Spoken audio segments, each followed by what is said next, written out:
नमस्कार मित्रांनो, स्वागत आहे तुम्हा सर्वांचं आपल्या आजच्या या व्हिडिओमध्ये। आजच्या व्हिडिओमध्ये आपण जाणून घेणार आहोत लग्नानंतर होईलच प्रेम या मालिकेच्या आजच्या भागाचे लेटेस्ट अपडेट।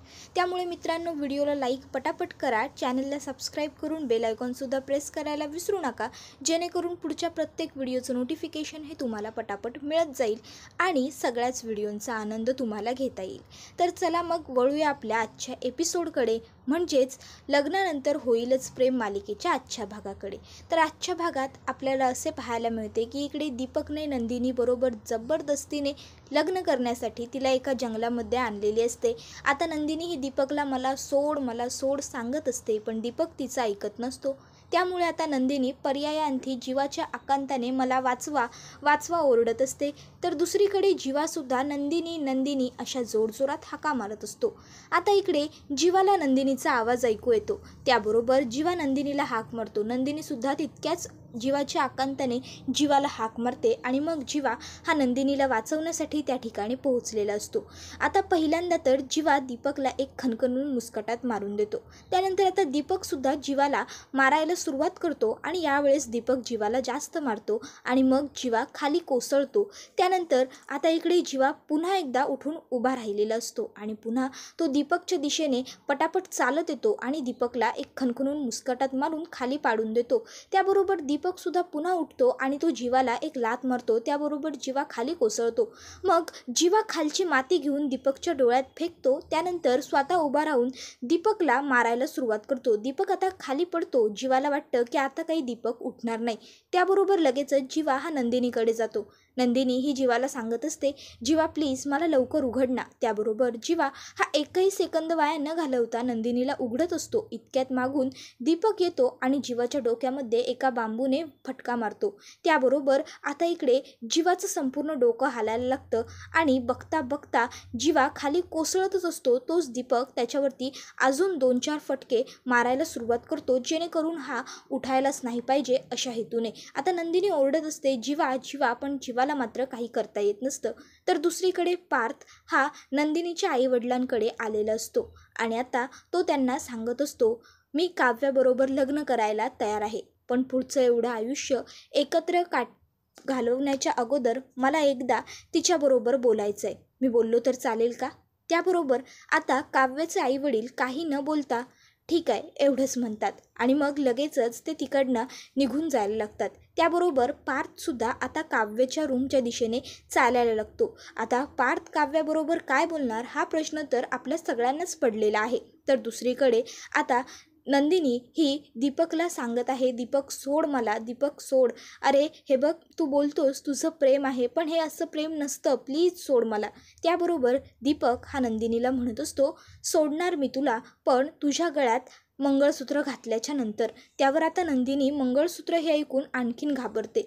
तर दुसरीकडे दीपक लगेचच त्याच्या मित्राला पटकन कॉल करतो आणि म्हणत असतो, सँडी अरे कुठे आहेस तू? इथे नवरा नवरी कधीपासून तयार आहेत। हो ये पटकन ये, मंगळसूत्र आणि हार घेऊन ये। आता मंगळसूत्र आणि हार हे ऐकल्यावर नंदिनी आणखी घाबरते आणि ती जीवाला जोरजोरात हाका मारत असते। तर दुसरीकडे पार्थ हा काव्याच्या खोलीत आलेला असतो आणि तो काव्याला म्हणत असतो, काव्या मला तुझ्याबरोबर थोडं बोलायचं आहे। तर दुसरीकडे आता इकडे दीपकच्या मित्राने म्हणजेच सँडीने मंगळसूत्र आणि हार आणलेले असतात। मूर्ख दीपक स्वतःच्याच हाताने स्वतःच्याच गळ्यात हार घालून घेतो आणि त्यानंतर आता तो नंदिनीच्या गळ्यात हार घालायला एक पाऊल पुढे जात असतो। तशी नंदिनी बिचारी घाबरत असते। तर इकडे आता दीपक हा नंदिनीच्या गळ्यात हार घालतोच। नंदिनी जीवाच्या आकांताने जीवाला हाका मारत असते, जीवा उठ जीवा। आता मात्र जीवाला काही शुद्ध येत नसते, जीवा पूर्णपणे बेशुद्ध झालेला असतो। नंदिनी जोरात हाका मारत असते। मंगळसूत्र पाहिल्यानंतर तर ती खूप जास्त घाबरलेली असते, जीवा प्लीज उठ जीवा। त्याबरोबर आता इकडे जीवाला थोडी शुद्ध यायला सुरुवात झालेली असते आणि जीवाच्या जसंच लक्षात येतं की आता इकडे नंदिनीच्या गळ्यात मंगळसूत्र वगैरे घालण्याचा प्रकार सुरू झालाय, तसा तो पटकन उठायला लागतो। तर दुसरीकडे आता काव्या ही हात जोडून पार्थला म्हणत असते, आमची ताई ऐन लग्नातून निघून गेली, त्यामुळे तुमचं खूप नुकसान झालं, तुम्हाला खूप सहन करावं लागलं, मी तुमच्यासमोर हात जोडते, तुमची माफी मागते. आणि मग ती एकाएकी रडायला लागते. पार्थ लगेचच काव्याला म्हणतो, हे बघा प्लीज तुम्ही अशी माफी मागू नका आणि शांत व्हा, रडू नका, तुम्ही शांत व्हा. त्याबरोबर लगेचच काव्या ही तिचं रडणं थांबवते आणि शांत होते. तर पार्थ हा आता तिला म्हणत असतो, ह्या घरच्यांनी आपल्याला असं लग्नाला प्रेशराईज करून खरं तर खूप मोठी चूक केलेली आहे. माझं तर जाऊ द्या, माझी नंदिनी बरोबर का होईना पण लग्नाची मनस्थिती होती, तयारी होती, पण तुमचं काय, तुमची तर लग्नाची तयारीसुद्धा नाही आहे. हे बघा, जे खरं असेल ते तुम्ही माझ्याशी बोला, तुमच्या मनात कोणी दुसरी व्यक्ती आहे का. त्याबरोबर आता लगेचच काव्या ही पार्थकडे बघतच राहते आणि मग तिला जीवाबरोबर घालवलेले एक एक सुंदर क्षण आठवायला लागतात. तिला आठवत असतं, जीवाने एकदा तिला विचारलं होतं, काव्या नक्की तुझं खरोखर माझ्यावरती प्रेम आहे ना. त्यावर काव्याने त्याला सांगितलं होतं की हो, माझं प्रेम आहे आणि तुझ्यापेक्षा जास्त आहे. त्यानंतर इकडे जीवाने तिच्या आणि त्याच्या हाताचे छान मॉडेल बनवले होते आणि तिला सांगितलं होतं की हे आपल्या दोघांच्या प्रेमाचं प्रतीक आहे. त्यानंतर आता इकडे सँडीने मंगळसूत्र आणलेलं असतं. दीपक नंदिनीच्या गळ्यात मंगळसूत्र घालायला गेलेला असतो आणि आता दीपक खूपच जास्त खुश असतो. पण मंगळसूत्र घालण्याच्या अगोदरच जीवा येतो आणि दीपकचा हात पकडतो. आता इकडे दीपक हा जीवाकडे रागाने बघत असतो, तर सँडी हा जीवाला मारायला पुढे येतो. मग जीवा त्याला एक लाट ठेवून देतो. त्याबरोबर लगेचच सँडी खाली कोसळतो. त्यानंतर आता दीपक आणि जीवा दोघांमध्ये पुन्हा एकदा जोरदार मारामारी होऊन जाते आणि मग आता मात्र जीवा हा लगेचच नंदिनीला सोडवायला लागतो. यावेळेस तो नंदिनीला विचारत असतो, तू ठीक आहेस ना. त्याबरोबर नंदिनी ही जीवाला सांगत असते, हो मी ठीक आहे, आता आपण निघूयात. त्याबरोबर लगेचच जीवा तिला होकार देतो आणि मग पटापट तिला बांधलेली असते ते सोडून जीवा हा नंदिनीचा हात पकडतो आणि नंदिनीला घेऊन तो लवकरात लवकर गाडीच्या दिशेने चालत येतो. आता लवकर बस असं म्हणत जीवा नंदिनीला गाडीमध्ये बसायला लावतो. त्यानंतर लगेचच तो गाडी स्टार्ट करतो. आता दोघंही हॉलवरती जायला निघालेले असतात. आता जीवाला काही करून नंदिनीला लवकरात लवकर हॉलवरती पोहोचवायचं असतं. तर दुसरीकडे नंदिनी ही जीवाला म्हणत असते, जीवा तुझा फोन आहे का तुझ्याकडे, तो प्लीज देशील मला. अरे माझा फोन कुठे आहे काहीच कळत नाही आहे, मगापासून माझा फोन माझ्याजवळ नाही आहे, फोन सापडत नाही आहे. घरी कळवलं असतं रे, घरी खूप सगळेजण काळजीत असतील, प्लीज दे ना जरा मला तुझा मोबाईल. त्याबरोबर जीवा विचार करतो आणि उत्तर देतो, माझा मोबाईल, अगं मी सुद्धा घाईगडबडीत मोबाईल घ्यायचा विसरून गेलो, माझ्याकडे सुद्धा नाही आहे माझा मोबाईल. त्याबरोबर हे ऐकून नंदिनी म्हणते, काय तुझ्याकडे सुद्धा नाही आहे मोबाईल. अरे खूप मोठा गोंधळ झाला आहे, ह्या दीपकने मूर्खाने खूप मोठा गोंधळ घालून ठेवलेला आहे. आता हे ऐकल्याबरोबर जीवा नंदिनीकडे बघत असतो. तर नंदिनी ही जीवाला सांगत असते, ह्याने माझा एक फेक व्हिडिओ बनवला आहे, ज्यामध्ये मी असं बोलली आहे की मी माझ्या मर्जीने पळून जाते आणि मी दुसऱ्या मुलाबरोबर लग्न करणार आहे. आता हे ऐकून जीवालासुद्धा खूप मोठा धक्का बसतो. जीवा म्हणतो, काय त्याने तुझा असा फेक व्हिडिओ बनवला आहे. बरं ठीक आहे, तू काळजी नको करूस, मी आहे ना, मी तुला लवकरात लवकर हॉलवरती पोहोचवतो, तू काळजी करू नको, शांत राहा. तर दुसरीकडे आता नंदिनीला मात्र खूप जास्त प्रेशर आलेलं असतं. तिला टेन्शन आलेलं असतं की आपण हॉलवरती नाही. ही गोष्ट ज्यावेळेस सगळ्यांना कळलेली असेल त्यावेळेस सगळ्यांची परिस्थिती काय झालेली असेल. तर इकडे जीवा हा तिला समजावत असतो, तू टेन्शन घेऊ नकोस, आपण लवकरात लवकर काहीही करून हॉलवरती पोहोचू, टेन्शन घेऊ नकोस. आणि जीवा हा पटापट गाडी हा त्या हॉलच्या दिशेने घेऊन जात असतो. तर दुसरीकडे नंदिनी ही आता मनातल्या मनात म्हणत असते की मी हॉलवरती नाही आहे. हे ज्यावेळेस आईबाबांना कळलं असेल त्यावेळेस त्यांची अवस्था काय झाली असेल आणि काव्याची अवस्था तर किती वाईट झाली असेल. पार्थनं तर काय वाटलं असेल माझ्याबद्दल, त्यांची मनस्थिती आता काय असेल. तर दुसरीकडे आता इकडे काव्या ही मनामध्ये विचार करत असते की मी आईबाबांजवळ तर काही बोलू शकले नाही जीवाबद्दल, पण पार्थजवळ बोलू शकते. पार्थ हा जीवाचा भाऊ आहेत आणि मग ते नक्कीच आमचं नातं समजून घेऊ शकतात. बोलू का मी पार्थबरोबर, काय करू, असा सगळा विचार बिचाऱ्या इकडे काव्याच्या मनामध्ये सुरू असतो. ती विचार करते की मी एक काम करते, पार्थला सगळं काही खरं सांगूनच टाकते. आणि मग आता लगेचच काव्या ही पार्थच्या दिशेने चालत येते आणि आता ती पार्थला तिच्या मनातलं सगळं खरं सांगून टाकणारच असते. पण तितक्यात अचानक पार्थच बोलायची सुरुवात करतो. पार्थ सांगत असतो, खरं तर मला इथं थांबायचंच नव्हतं, मी इथं थांबणार नव्हतो. मी लगेचच मघाशी आईबाबांबरोबर इकडून जायला निघालो होतो, पण जाताना कुणीतरी माझ्या आईच्या डोक्यावरती काचेची बाटली फेकून मारली. तिच्या डोक्यातून रक्त आलं आणि मग तिचा हा मुलगा मागे हटला. मुलगा तिचा हरून गेला. आता हे सगळं ऐकताना काव्याला टेन्शन येत असतं. तर पुढे पार्थ सांगत असतो, आणि त्याचबरोबर तुमची ती बहीण मीनू, तिच्या होणाऱ्या नवऱ्याने सुद्धा जर हे लग्न मोडलं तर मी तिच्याशी लग्न करणार नाही असं म्हटलं, आणि त्यामुळे माझ्याजवळ काही पर्याय उरला नाही. तुमचा दौलत मामा माझ्या पुढ्यात हात जोडून विनंती करत उभा होता की लग्न करा. हे तुमची बकुळा मामी ढसाढसा रडत होती. आणि त्याचबरोबर माझे बाबा, जे कायम माझ्या पाठीशी अगदी खंबीरपणे उभे राहिलेत, त्यांनी पहिल्यांदा माझ्याकडे काहीतरी मागितलं, आणि ते सुद्धा माझी शेवटची इच्छा पूर्ण कर असं म्हणत त्यांनी माझ्याकडून तुमच्याशी लग्न करण्याचं वचन मागितलं. तुमच्या बाबतीत सुद्धा असंच काहीतरी घडलं असेल ना, तुम्हाला सुद्धा प्रेशराईज केलं असेल ना. त्याबरोबर लगेचच इकडे काव्याला आठवायला लागतं की हो, तिलासुद्धा कसं प्रेशराईज केलं होतं. मामाने तिच्यासमोर सुद्धा हात जोडले होते आणि प्लीज लग्न कर, नाहीतर माझ्या लेकीचं लग्न मोडेल असं म्हटलं होतं. त्याचबरोबर बाबांनी सुद्धा तिच्यासमोर हात जोडले होते, तिच्या पाया पडले होते, आणि तुला देशमुखांची सून व्हायला आवडणार नाही का असं सुद्धा म्हटले होते. त्याबरोबर लगेचच इकडे काव्याला हे आठवायला लागतं की ती ज्यावेळेस बाबांना सांगत होती की बाबा, मला काव्या पार्थ देशमुख नाही तर काव्या जीवा देशमुख बनायचं आहे, त्यावेळेस बाबांनी स्वतःच्या डोक्याला बंदूक रोखली होती. त्यावेळेस काव्या बाबांना सांगत होती की बाबा, इथे जीवा नाही आहे, मी त्याला घेऊन येते, आपण बोलूया शांतपणे, मार्ग निघेल. पण बाबांनी तिचं काही ऐकून घेतलं नव्हतं.